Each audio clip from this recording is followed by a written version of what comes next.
as far as his finishing goes, it's not the final product yet. I still feel like he has a lot of room to grow. But for what Barcola was last year, for what has been asked of him this season, he's done very well. And again, we're only in February. Barcola can still score. We are in February now, and these are Bradley Barcola's numbers. He scored 15 goals in all competitions, and he has 8 assists, a total of 23 goal contributions. Now, if you guys remember, at the beginning of the season, I said that if PSG were going to get anywhere this season, they were going to need Barcola to be performing at his best. They just lost Mbappe, their all-time top scorer, one of the best players in the world. Some people can even argue the best player in the world, and they needed Barcola to come through, and Barcola has done exactly that. Barcola has been one of the key players for this team. So without wasting any more time, guys, let's get straight into the video. And at the very beginning of the season, I made a video on Barcola, as I said, and I talked about his importance, how key actually he was going to be to the club.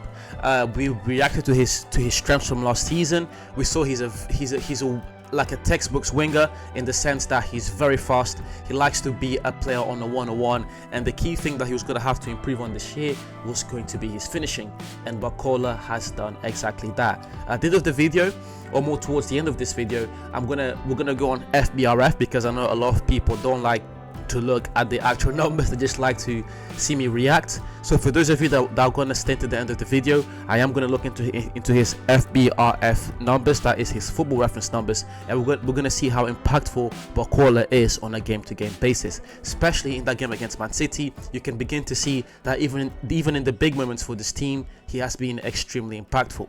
As I said, you have this moment right here, and this is exactly what I was talking about. As far as playing style, Barcola is a textbook winger. Is a textbook winger, excuse me, in the sense that he really likes to exploit the spaces. So if you give him a little bit of space, even if it's just a little bit of space, he's going to exploit that. He's got the technical ability, he's got the pace, he's got the tenacity. He is going to exploit that. I feel like a lot of teams could do with a Bradley Barcola on their left-hand side, and now you're beginning to see what this PSG team is trying to do, what they're trying to build. Now they also signed Kvaratskhelia, a player that you know on this channel we've had a lot of views on this channel talking about Kvaratskhelia. He is a fan favorite for both the people in Georgia, for Napoli fans, and I believe he's going to be able to do something special at PSG as well. You look at João Neves and what he's doing in that midfield with Vitinha as well.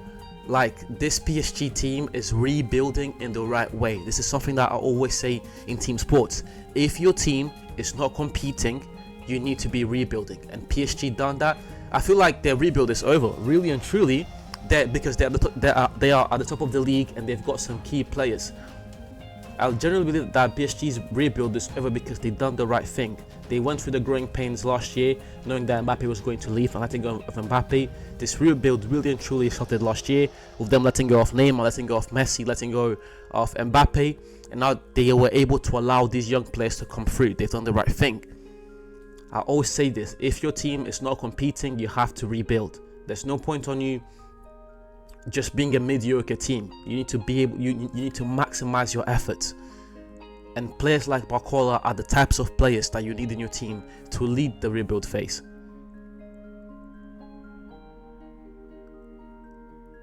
It just mesmerizes me all the time how good he is on a one-on-one. And you look at this French national team. The French national team, they've been one of the best national teams in the world since the 90s. Since the 90s, they've been winning World Cups, being in finals, Final Fours. They were impactful in the 90s, they were impactful in the 2000s, they were impactful in the 2010s, and now going into the 2020s, they are still impactful because France, some way, somehow, keep producing talent like this.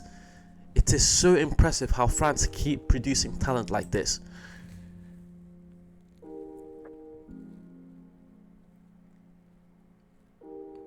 Yeah, as far as his finishing goes, it's not the final product yet. I still feel like he has a lot of room to grow. But for what Barcola was last year, for what has been asked of him this season, he's done very well. And again, we're only in February. Barcola can still score another 5 or 6 goals, and they were talking about his first 20 goals in a season. Like, we're only in February. There's still a lot of football to be played. Each league has still about 10 to 15, 13 games to be played, and there's also the Champions League. So in this period of time, Barcola still has another 20 games to play, possibly. He can score another 5 or 6 goals and get to 20 goals.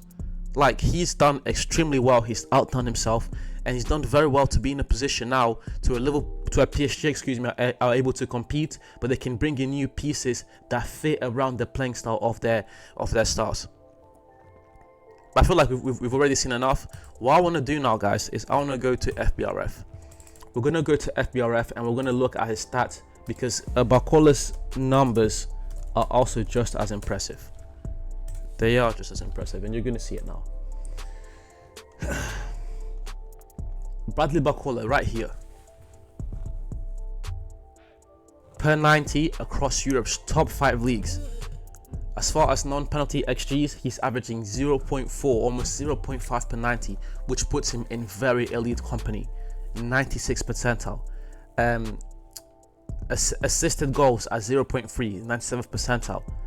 Touches, in the opposition's attacking penalty box, 99th percentile at 8 per 90.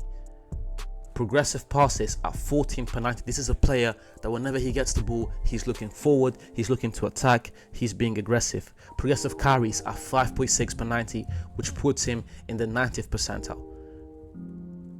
As I said at the beginning of the video, this guy is a very direct footballer, a textbook winger that fits Luis Enrique's playing style very, very well. You even look at how I'm not going to compare him to Neymar, because it's unfair.